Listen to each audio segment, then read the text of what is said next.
నయీం కసం ఆయన 1982లోనే హెజ్బొల్లాలో join అయ్యారనమాట.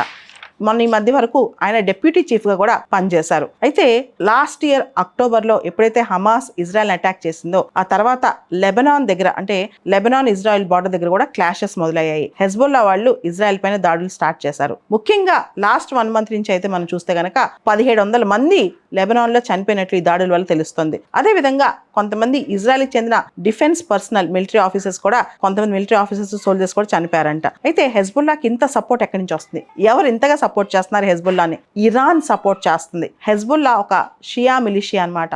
Iran కూడా షియా country కదా, కాబట్టి ఇరాన్ మొదటి నుంచి కూడా హెజ్బొల్లాకి స్ట్రాంగ్గా సపోర్ట్ చేస్తుంది. హెజ్బొల్లా ఒక స్ట్రాంగ్ నాన్ స్టేట్ యాక్టర్ అనమాట. ఇరాన్ హౌతీ రెబల్ సపోర్ట్ చేస్తుంది, హెజ్బొల్లాకి సపోర్ట్ చేస్తుంది, హమాస్ కూడా సపోర్ట్ చేస్తుంది. రీసెంట్గా ఇజ్రాయెల్ ఇరాన్ మధ్య డైరెక్ట్ కాన్ఫ్రంటేషన్ కూడా స్టార్ట్ అయిందనమాట.